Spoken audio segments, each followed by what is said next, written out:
여기 우즈베키스탄의 한 가정집이 울음으로 가득합니다. 이제 우리가 팔 수 있는 게 너밖에 없구나. 그냥 받아들여라. 아버지의 그 말에 충격을 받은 딸, 눈물을 삼킨 채 짐을 싸서 집을 뛰쳐나가는데요. 오늘 이야기의 주인공은 자신의 의지와 상관없이 한국으로 시집오게 된 한 우즈베키스탄 여성입니다. 누구보다 부유하고 평탄했던 인생이 하루아침에 무너지고 결국 낯선 한국 땅에서 새로운 삶을 시작하게 됐다는데요. 그렇게 5년 뒤, 양심도 없이 그녀를 찾아온 아버지를 본 순간 그녀는 그 자리에서 주저앉아 오열했다고 합니다. 과연 이 가족에게는 어떤 사연이 있었던 걸까요? 그녀의 이야기를 함께 들어보시죠. 안녕하세요. 제 이름은 아지자입니다. 우즈베키스탄의 수도 타슈켄트 근교에서 태어나 자랐어요. 아버지는 중앙아시아와 러시아를 오가며 무역업을 했고 늘 비싼 선물을 가득 안고 돌아오셨어요. 어머니는 아름다운 여성이었고 저는 엄마의 우아함을 물려받았다는 말을 자주 들었습니다. 주말이면 가족 모두 도시 외곽으로 드라이브를 갔고 여름 휴가 때는 항상 해외여행을 했어요. 그런 풍요로운 환경 속에서 저는 세상의 어두운 면을 모른 채 자랐습니다. 학교에서는 항상 우등생이었어요. 특히 언어에 소질이 있어서 러시아어, 영어, 타지거를 모두 유창하게 구사했습니다. 선생님들은 제가 훌륭한 통역사나 외교관이 될 거라고 예상했어요. 하지만 우리 문화에서 여성의 최고 성취는 좋은 가문과의 결혼이었기에 저 역시 그런 미래를 자연스럽게 받아들였습니다. 18살이 되던 해, 아버지는 오랫동안 사업관계를 유지해온 카리모프 가문과의 혼담을 공식화했어요. 카리모프 가문의 아들 알리셰르는 저보다 5살 많았고 명문대에 다니며 졸업 후에는 가업을 이어받을 준비를 하고 있었습니다. 그는 훤칠한 키에 교양 있는 말투를 가진 청년이었어요. 우리는 2번 정도 만났고 그는 제게 정중하게 대했습니다. 사랑이라고 할 수는 없었지만 그와의 결혼이 나쁘지 않을 거라고 생각했어요. 두 가문은 결혼식 날짜를 정하기 시작했고 저는 신부 수업을 받기 시작했습니다. 우리 아지자는 행운아야. 카리모프 가문의 며느리가 된다니 얼마나 좋은 일이니. 어머니는 늘 그렇게 말하며 기뻐했어요. 저 역시 제 미래가 확정된 것에 안도했습니다. 다른 또래 친구들처럼 불안한 연애를 할 필요도 없었고 직업을 고민할 필요도 없었으니까요. 모든 것이 순조롭게 흘러가는 듯했습니다. 하지만 인생이란 얼마나 예측 불가능한지 당시에 저는 상상조차 할 수 없었어요. 19살 생일을 막 지났을 무렵 모든 것이 하루아침에 무너지기 시작했습니다. 처음에는 아버지의 늦은 귀가가 조금은 이상했습니다. 항상 저녁 6시에 정확히 집에 돌아오시던 분이 점점 늦은 시간에 그것도 술에 취해 돌아오기 시작했습니다. 어머니는 저에게 아무 말도 하지 않았지만 엄마의 눈에 맺힌 눈물은 모든 것을 말해주었어요. 어느 날 밤 거실에서 들려오는 부모님의 다툼 소리에 잠에서 깼습니다. 어떻게 그럴 수가 있어요? 모든 것을, 정말 모든 것을 잃었다고요? 어머니의 울부짖음이 집안을 가득 채웠어요. 제 심장은 빠르게 뛰기 시작했습니다. 아버지의 사업이 완전히 망했다는 것을 그날 밤 알게 되었어요. 아버지는 새로운 무역 루트에 모든 것을 걸었고 그 도박은 완전히 실패했습니다. 한순간에 우리는 빚더미에 앉게 되었어요.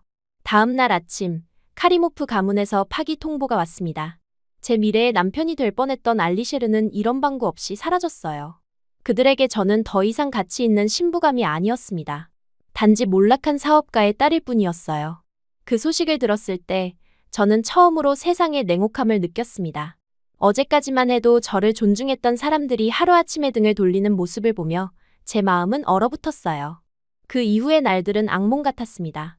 매일 채권자들이 우리 집 문을 두드렸고 아버지는 그들을 피해 집을 나가기 일쑤였어요. 예전에는 저를 공주님처럼 대해주던 아버지가 이제는 술에 취해 저를 바라보는 눈빛이 달라졌습니다. 마치 제가 해결책이 될 수 있다는 듯한 그런 절박한 눈빛이었어요. 우리 집의 가구들은 하나둘씩 팔려나갔습니다. 제가 어릴 적부터 익숙했던 거실의 크리스탈 샹들리에 아버지가 자랑스럽게 모아온 골동품들, 심지어 어머니의 결혼 예물까지도 모두 빚을 갚기 위해 사라졌어요. 집안은 점점 더 을씨년스러워졌고 식탁에 오르는 음식도 초라해졌습니다. 저는 그때 처음으로 가난이 무엇인지 알게 되었어요.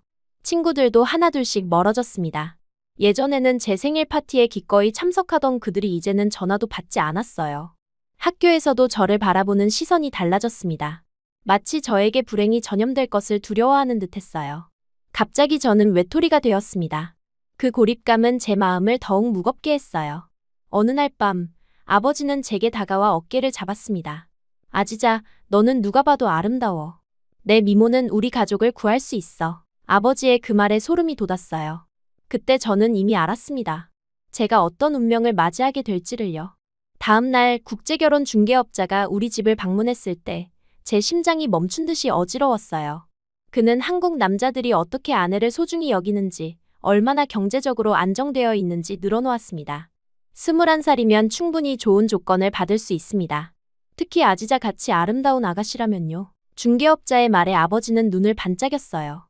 그날 밤 어머니는 저를 끌어안고 울었습니다. 미안해, 우리 딸. 정말 미안해. 다른 방법이 없어. 그 말에 저도 함께 울었지만 마음속으로는 이미 체념하고 있었어요. 이것이 현실이었고 저는 받아들여야 했습니다.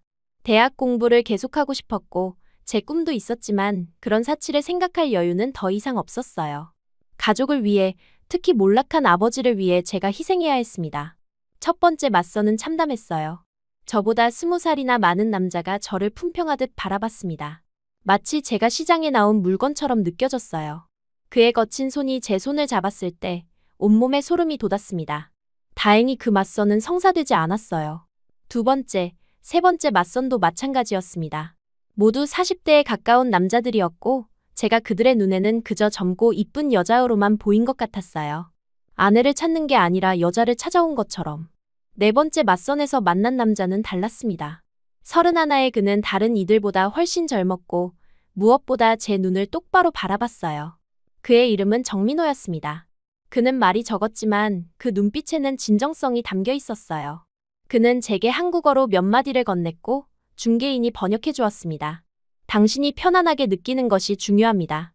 서두를 필요 없어요. 그 말에 처음으로 제 마음에 작은 희망이 피어올랐어요. 그 전에 만났던 남자들과는 달랐어요. 아버지는 즉시 그와의 결혼을 추진했습니다. 조건이 좋았기 때문이었죠. 민호 씨는 중견기업에 다니는 평범한 회사원이었지만 안정적인 수입과 자기 집이 있었어요. 무엇보다 아버지의 빚을 일부 갚아줄 수 있다는 약속이 결정적이었습니다. 결혼식은 간소했어요. 우즈베키스탄의 전통 의상인 아틀라스를 입고 저는 낯선 남자와 결혼 서약을 했습니다. 가슴은 무거웠지만 이제 돌이킬 수 없는 길을 가고 있다는 것을 알았어요. 결혼식 날 아버지는 제게 마지막으로 말했습니다. 이게 내게 최선의 길이야.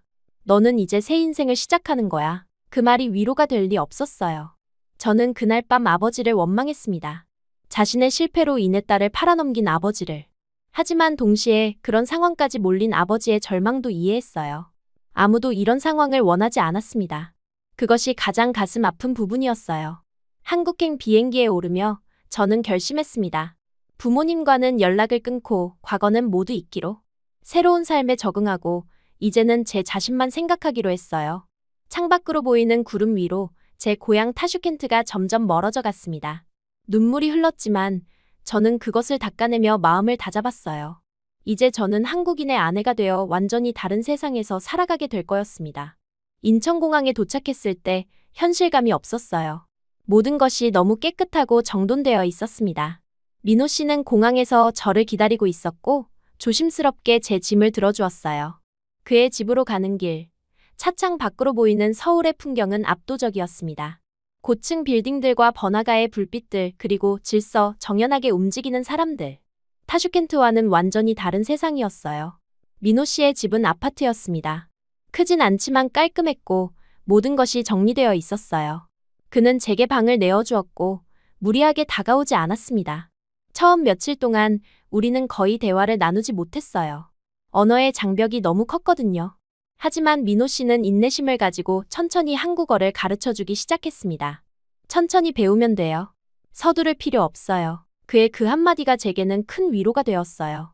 억지로 강요하지 않고 제 페이스를 존중해주는 그의 태도에 조금씩 마음의 문을 열기 시작했습니다. 한국에서의 첫 몇 달은 정말 힘들었어요. 매일 아침 눈을 뜨면 이것이 현실이라는 사실을 받아들이는데 시간이 걸렸습니다.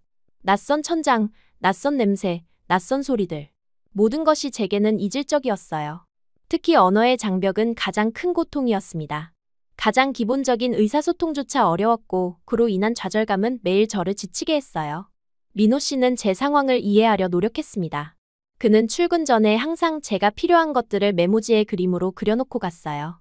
물병, 빵, 과일 같은 간단한 것들이었지만 그의 작은 배려가 큰 위안이 되었습니다. 주말이면 그는 저를 데리고 동네를 돌며 기본적인 장소들을 알려주었어요. 슈퍼마켓, 약국, 병원, 버스 정류장. 그는 인내심을 가지고 하나하나 알려주었습니다. 한국어 공부는 매일의 도전이었어요. 민호 씨가 등록해준 한국어 학원에 다니기 시작했고 매일 2시간씩 수업을 들었습니다. 처음에는 한글 자모음부터 배웠고 점차 간단한 문장을 말할 수 있게 되었어요. 안녕하세요, 감사합니다, 죄송합니다와 같은 기본 인사말을 배우면서 저는 조금씩 자신감을 얻기 시작했습니다. 어느 날 마트에서 혼자 장을 보던 중 문제가 생겼어요.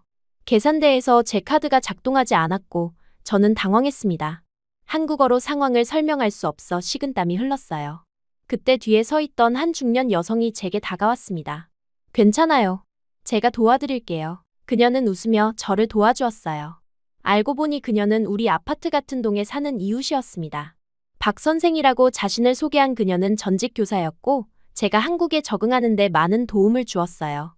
그날 이후 그녀는 자주 저를 찾아와 한국 문화와 생활 방식을 알려주었습니다. 한국 사람들은 처음에는 낯선 사람에게 조금 거리를 두지만 일단 마음을 열면 정말 따뜻해요. 박 선생님의 말처럼 시간이 지나면서 이웃들도 저에게 조금씩 마음을 열기 시작했어요. 반찬을 나눠주기도 하고 명절에는 함께 음식을 만들자고 초대하기도 했습니다. 그들의 작은 친절이 제게는 큰 힘이 되었어요.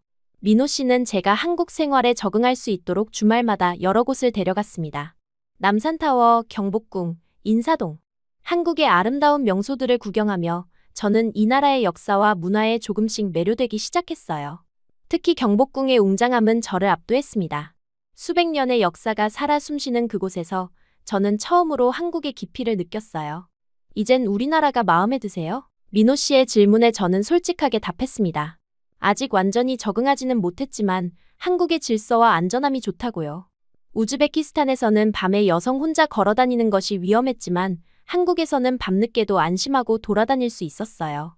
또한 대중교통의 편리함, 의료 시스템의 우수함 등 선진화된 인프라가 인상적이었습니다.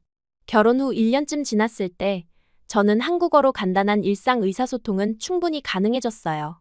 그제서야 민호 씨와 진정한 대화를 나눌 수 있게 되었습니다. 우리는 밤늦게까지 이야기를 나누며 서로에 대해 더 깊이 알아갔어요. 그는 어린 시절의 추억, 대학 시절의 꿈, 그리고 저를 만나기 전의 삶에 대해 이야기했습니다. 그의 솔직함과 따뜻함에 저는 점점 마음을 열었어요. 당신의 가족에 대해서도 이야기해주세요. 그의 질문에 저는 단호하게 고개를 저었습니다. 부모님에 대한 이야기는 아직도 가슴 아픈 상처였어요. 저를 팔아넘긴 그들을 용서할 수 없었습니다. 민호 씨는 더 이상 묻지 않았고 제 의사를 존중해 주었어요. 그의 그런 태도가 저를 더욱 편안하게 만들었습니다. 2년이 지난 후 저는 작은 카페에서 일을 시작했어요. 박 선생님의 소개로 얻은 일자리였습니다. 처음에는 단순히 설거지와 청소를 했지만 점차 주문을 받고 음료를 만드는 일까지 배웠어요. 손님들과 대화하면서 한국어 실력도 크게 향상되었습니다. 무엇보다 제 돈을 벌기 시작했다는 사실이 큰 자부심을 주었어요. 일을 시작하면서 저는 새로운 친구들도 사귀게 되었습니다. 같은 카페에서 일하는 미영 씨는 저와 비슷한 또래로 저에게 한국의 유행과 문화를 많이 알려주었어요. 주말이면 우리는 함께 쇼핑을 가거나 영화를 보러 갔습니다. 그녀 덕분에 저는 또래 한국 여성들의 생활 방식을 배울 수 있었어요. 아지자, 오늘은 내가 화장 좀 가르쳐 줄게. 한국 스타일로. 미영의 제안으로 시작된 화장법 배우기는 저에게 새로운 재미를 주었습니다. 한국의 트렌디한 메이크업과 패션을 배우면서 저는 점점 더 이곳에 속한다는 느낌을 받았어요. 민호 씨도 제 변화를 좋아했고 항상 예쁘다고 칭찬해 주었습니다. 3년째 되던 해 우리는 새 아파트로 이사했어요. 민호 씨가 승진하면서 경제적 여유가 생겼고 더 넓은 집으로 옮길 수 있게 되었습니다. 새 집을 꾸미는 일은 온전히 제게 맡겨졌어요. 저는 행복했습니다. 처음으로 제 취향대로 제 손으로 우리의 공간을 만들 수 있다는 것이 기뻤어요. 커튼부터 가구까지 모든 것을 신중하게 선택하며 저는 이 집이 정말 우리의 것이라고 느꼈습니다. 그 무렵 민호 씨는 조심스럽게 아이 이야기를 꺼냈어요. 처음에 저는 망설였습니다. 아직 준비가 되지 않았다고 생각했어요. 너무 어리다고만 생각했어요. 하지만 민호 씨는 제 의견을 존중했고 서두르지 않았습니다. 그의 그런 태도가 오히려 제 마음을 열게 했어요. 우리는 함께 미래를 계획하기 시작했고 언젠가 부모가 되는 것에 대해 이야기했습니다. 4년이 지나자 저는 완전히 한국 생활에 적응했어요. 언어의 장벽은 거의 사라졌고 문화적 차이도 이제는 문제가 되지 않았습니다. 저는 한국 드라마를 보며 웃고 울 수 있게 되었고 한국 음식을 능숙하게 요리할 수 있게 되었어요. 민호 씨의 회사 모임에도 자신 있게 참석할 수 있었습니다. 하지만 여전히 제 마음 한구석에는 고향에 대한 그리움이 있었어요. 특히 어머니의 얼굴이 가끔 꿈에 나타났습니다. 그럴 때마다 저는 서둘러 그 감정을 억눌렀어요. 그들은 제 인생에서 지워버린 과거였습니다. 민호 씨가 가끔 부모님께 연락해보라고 권할 때마다 저는 단호하게 거부했어요. 그런 사람들은 내 인생에 없어요. 부모라면 자식을 팔지 않았겠죠. 민호 씨는 말없이 제 어깨를 감싸 안았습니다.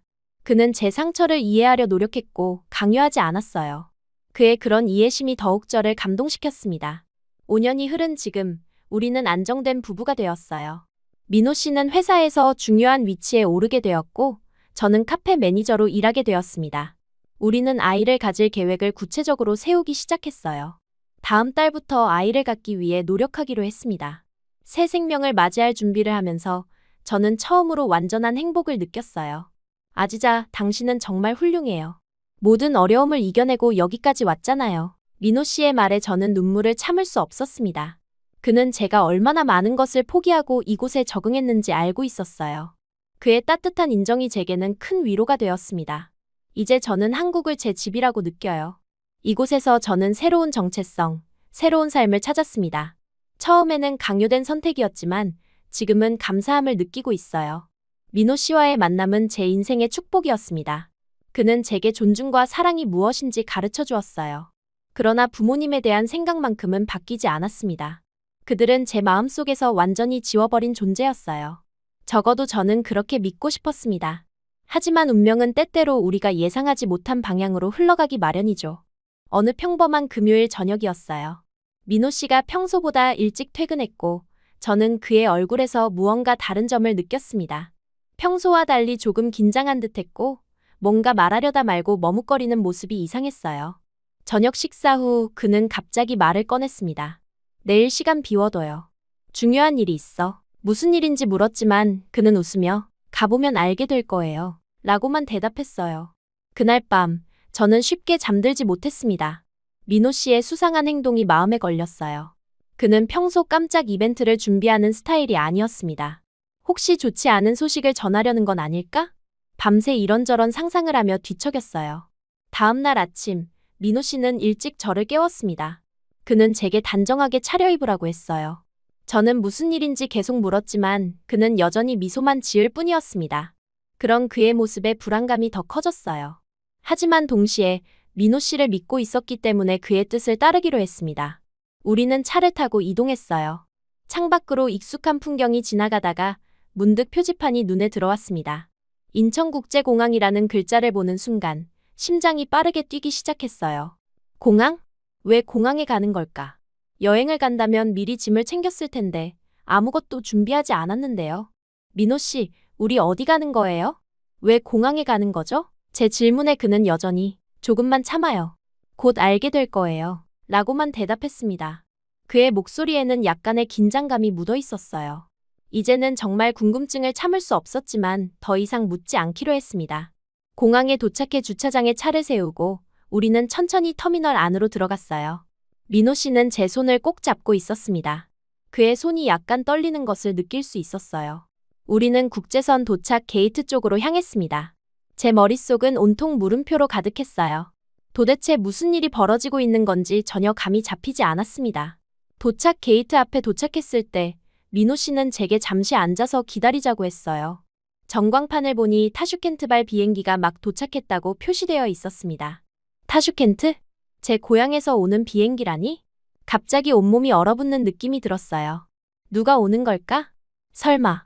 민호 씨, 이게 무슨 일이에요? 타슈켄트에서 누가 오는 거예요? 제 목소리가 떨렸습니다. 민호 씨는 제 어깨를 부드럽게 감싸 안으며 말했어요. 아지자, 용기를 내요. 당신을 위한 일이에요. 그 순간 입국장 문이 열리고 여러 승객들이 나오기 시작했습니다. 저는 불안한 마음으로 그들을 주시했어요. 그리고 마침내 그들을 보았습니다. 낯익지만 너무나 달라진 두 사람. 제 부모님이었어요. 아버지는 비쩍 마르고 늙어 있었습니다.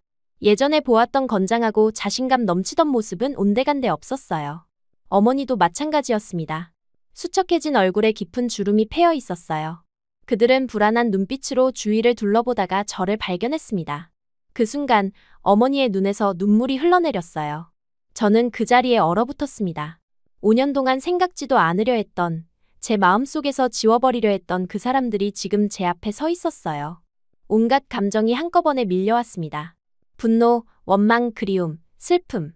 모든 것이 뒤섞여 가슴이 터질 것 같았습니다. 어머니가 먼저 다가왔어요. 그녀의 떨리는 손이 제 얼굴을 향했습니다. 저는 그 손을 피하지 않았어요. 그녀의 손길이 제 뺨에 닿는 순간 모든 방어벽이 무너졌습니다. 저도 모르게 눈물이 터져나왔어요. 엄마, 한마디를 겨우 내뱉고 저는 그 자리에 주저앉아 오열했습니다. 어머니도 제 옆에 무릎을 꿇고 저를 끌어안았어요. 그녀의 익숙한 체온과 냄새가 오랜 기억을 되살렸습니다. 어린 시절 저를 안아주던 그 포근함이 그대로였어요. 아버지는 조금 떨어진 곳에 서서 우리를 바라보고 있었습니다. 그의 눈에도 눈물이 고여 있었어요. 제가 그를 바라보자 그는 머뭇거리며 다가왔습니다. 그의 발걸음은 무거웠고 눈빛에는 죄책감이 가득했어요. 아지자, 용서해주겠니? 아버지의 목소리는 제가 기억하던 그 우렁찬 목소리가 아니었습니다. 쉰 목소리로 떨리며 말하는 그를 보니 갑자기 모든 원망이 사라지는 것 같았어요. 그저 늙고 지친 한 남자가 서 있을 뿐이었습니다. 민호 씨는 조용히 우리 가족에게 다가와 말했어요. 여기서 이러지 말고 집으로 가는 게 좋겠어요. 우리는 그의 말에 따라 공항을 나왔습니다. 차 안에서 우리는 모두 침묵을 지켰어요.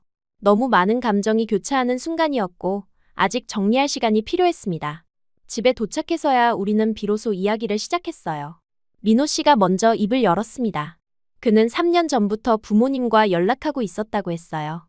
처음에는 제 상태를 알려드리기 위해 시작했지만 점차 그들의 상황도 알게 되었다고 합니다. 아지자, 당신 부모님은 정말 어려운 시간을 보내셨어요. 하지만 그분들은 당신을 정말 사랑하세요. 민호 씨의 말에 부모님은 고개를 끄덕였습니다. 아버지가 떨리는 목소리로 이야기를 시작했어요. 아지자, 그때 우리가 너에게 한 일은 용서받기 어려워. 하지만 정말 다른 선택지가 없었단다. 아버지는 사업 실패 후 빚쟁이들에게 생명의 위협까지 받았다고 했습니다. 그들은 저를 담보로 삼으려 했고 그것을 막기 위해 서둘러 저를 한국으로 보냈다고 해요. 그것이 저를 보호할 유일한 방법이었다고 했습니다. 아버지는 눈물을 훔치며 말했어요. 사실 그땐 위험했어. 내가 한국에 가는 것 말곤 방법이 없었다. 널 지키기 위한 선택이었어. 내가 떠난 후 우리는 모든 것을 처음부터 다시 시작했어. 술도 끊고 하루 두세 가지 일을 하면서 빚을 갚아나갔지. 어머니가 이어서 말했어요. 부모님은 작은 가게를 열어 조금씩 생활을 재건했다고 합니다. 그리고 2년 전부터는 민호 씨의 도움으로 빚을 더 빨리 갚을 수 있었다고 했어요. 내 남편이 정말 좋은 사람이구나. 그는 우리가 빚을 갚을 수 있도록 도와주었어. 우리가 부탁한 적도 없는데. 아버지의 말에 저는 놀라서 민호 씨를 바라봤습니다. 그는 쑥스러운 듯 웃으며 말했어요. 이제 가족이니까 당연한 일이에요. 그 말에 제 마음이 뭉클해졌습니다. 민호 씨는 제가 모르는 사이에 제 부모님을 돕고 있었던 거예요.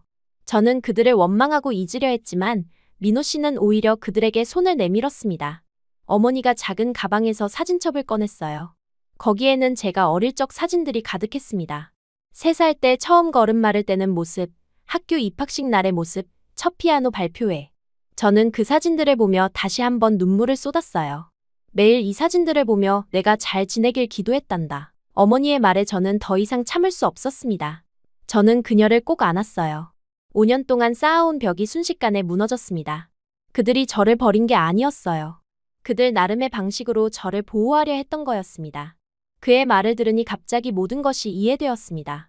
그들은 최악의 상황에서 저를 지키기 위해 할 수 있는 유일한 선택을 한 거였어요. 그것이 저를 팔아넘기는 것처럼 느껴졌지만 실은 위험에서 저를 구하기 위한 결정이었던 겁니다. 밤이 깊어갈수록 우리의 대화는 더 깊어졌어요. 5년간의 공백을 메우는 이야기들로 시간이 빠르게 흘렀습니다. 부모님은 이제 작은 식당을 운영하고 있었고 조금씩 안정을 찾아가고 있다고 했어요. 민호 씨의 도움으로 빚도 거의 다 갚았다고 합니다.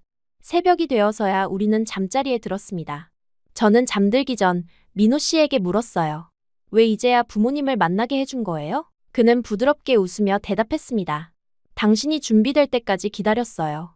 그리고 이제 부모님의 빚도 거의 다 갚았고 그분들도 안정을 찾으셨으니까요. 그의 배려심에 다시 한번 감동했습니다. 민호 씨는 항상 제 마음을 읽는 것 같았어요. 제가 알지 못했던 사이에도 그는 제 가족을 위해 애써왔던 겁니다. 다음 날 아침, 우리는 새로운 시작을 맞이했어요. 가족으로서의 새로운 시작. 오해와 상처는 뒤로하고 이제 우리는 다시 하나가 되었습니다. 부모님은 2주간 한국에 머물 예정이었고 저는 그 시간 동안 그들에게 제 새로운 삶을 보여주기로 했어요. 모든 진실을 알게 된 후 제 마음은 한결 가벼워졌습니다. 오랫동안 품어온 원망과 분노가 사라지고 그 자리를 이해와 용서가 채웠어요. 어쩌면 이것이 진정한 성장의 순간이었는지도 모릅니다. 아픔을 통해 그리고 용서를 통해 저는 더 강해졌습니다. 부모님이 한국에 머무른 2주일은 마치 꿈 같은 시간이었어요. 저는 그들에게 제가 사는 동네를 소개하고 일하는 카페도 보여드렸습니다. 어머니는 제가 한국어를 유창하게 구사하는 모습에 감탄했고 아버지는 제가 안정된 삶을 찾은 것에 안도했어요. 그들의 눈빛에서 저는 진심 어린 자부심을 느낄 수 있었습니다. 부모님은 한국의 발전된 모습에 놀라워했어요. 특히 아버지는 대중교통과 인프라에 감탄했고 어머니는 깨끗한 거리와 공원에 호감을 표현했습니다. 우리는 함께 남산타워에 올라가 서울 전경을 내려다보며 이야기를 나누었어요. 그곳에서 아버지는 조용히 제 손을 잡고 말했습니다. 내가 이런 좋은 곳에서 살고 있어서 다행이구나. 그 말에 저는 울컥했어요. 원망했던 시간들이 아깝게 느껴졌습니다. 만약 제가 더 일찍 진실을 알았더라면 더 오랜 시간을 가족으로 함께할 수 있었을 텐데요. 하지만 이제는 그런 후회도 의미가 없었어요. 중요한 건 지금부터였습니다. 부모님은 떠나기 전날 밤, 민호 씨에게 깊은 감사를 표했어요. 아버지는 술도 한잔하지 않은 채 맑은 정신으로 민호 씨의 손을 꼭 잡았습니다. 자네 덕분에 우리가 다시 숨쉬고 산다. 정말 고맙네. 아버지의 그 말에 저는 다시 울컥했어요. 이 남자가 아니었다면 저는 부모도 삶의 의미도 모두 잃은 채 살아갔을지도 모릅니다. 민호 씨는 겸손하게 웃으며 그저 가족으로서 당연한 일을 했다고 말했지만 저는 그의 진심과 따뜻함이 얼마나 특별한지 알고 있었습니다. 부모님이 떠난 후 우리의 삶은 새로운 의미를 갖게 되었어요. 저는 이제 매주 부모님과 영상통화를 했고 명절마다 카드와 선물을 보냈습니다. 타슈켄트의 가족과 한국의 가족 두세 개가 연결되면서 제 마음의 빈 공간도 채워지기 시작했어요. 더 이상 과거에 얽매이지 않고 저는 미래를 향해 나아갈 수 있게 되었습니다. 그렇게 9개월이 흘렀을 때 기쁜 소식이 찾아왔어요. 제가 임신한 것입니다. 마음을 먹고 아이를 가지려고 노력했지만 자연 임신이 쉽지 않았는데 드디어 소망이 이루어진 거예요. 민호 씨는 그 소식을 듣자마자 저를 와라 끌어안았습니다. 그의 눈에는 기쁨의 눈물이 고여 있었어요. 정말 기뻐요, 아지자. 우리 가족이 되었네요. 첫 초음파 검사 사진을 받아들고 저는 떨리는 손으로 부모님께 전화를 걸었습니다. 화면 너머로 그들의 환호성이 들려왔어요. 어머니는 기쁨의 눈물을 흘리며 말했습니다. 내가 할머니가 된다니 믿을 수가 없구나. 그 순간 저는 깨달았어요. 이 아이는 단순히 저와 민호 씨의 아이가 아니라 우리 모두를 연결하는 새로운 고리였습니다. 두 나라, 두 문화, 그리고 과거와 미래를 잇는 다리 같은 존재였어요. 임신 기간 동안 어머니는 거의 매일 전화로 조언을 해주셨습니다. 우즈베키스탄 전통에 따른 임산부 관리법부터 아기 용품 준비까지 그녀의 경험이 큰 도움이 되었어요. 비록 물리적으로는 멀리 떨어져 있었지만 저는 어머니의 따뜻한 보살핌을 느낄 수 있었습니다. 출산 예정일이 한 달 앞으로 다가왔을 때 민호 씨가 또 한 번 저를 놀라게 했어요. 그는 부모님의 비행기표를 예약해 두었다고 했습니다. 부모님이 출산을 도와주기 위해 한국에 오시는 거였어요. 저는 감동해서 말을 잇지 못했습니다. 당연한 거죠. 첫 아이 출산에는 가족의 도움이 필요하잖아요. 민호 씨의 배려심은 늘 저를 감동시켰어요. 그는 제 필요를 미리 알아채고 항상 최선의 방법으로 저를 지원해 주었습니다. 그런 그의 따뜻함이 제 인생의 축복이었어요. 부모님이 도착한 날 공항은 이전과는 다른 분위기였습니다. 이번에는 눈물 대신 웃음이 가득했어요. 어머니는 제 배를 보며 감격했고 아버지는 자랑스러운 표정으로 민호 씨의 어깨를 두드렸습니다. 우리는 완전한 가족이 되어 집으로 향했어요. 출산은 예상보다 일찍 찾아왔습니다. 진통이 시작되었을 때 민호 씨는 침착하게 병원으로 저를 데려갔고 어머니는 내내 제 손을 잡아주었어요. 아버지는 병원 대기실에서 안절부절 못하며 기다렸다고 합니다. 12시간의 진통 끝에 저는 드디어 딸아이를 품에 안았습니다. 소율이라고 지을게요. 민호 씨가 제안한 이름이었어요. 작지만 강인한 생명력을 가진 아이라는 의미였습니다. 저는 그 이름이 마음에 들었어요. 소율이는 제 눈과 민호 씨의 코를 닮았고 피부색은 저를 닮아 약간 갈색빛이 돌았습니다. 완벽한 조화였어요. 아버지가 손녀를 처음 안았을 때 그의 눈에서 눈물이 흘렀습니다. 그는 소율이의 작은 손가락을 조심스럽게 만지며 속삭였어요. 이젠 정말 행복하구나. 그 말을 듣는 순간 저도 울컥했습니다. 우리 가족은 많은 어려움을 겪었지만 이제는 진정한 행복을 찾았어요. 과거의 상처는 치유되고 새로운 희망이 시작된 것입니다.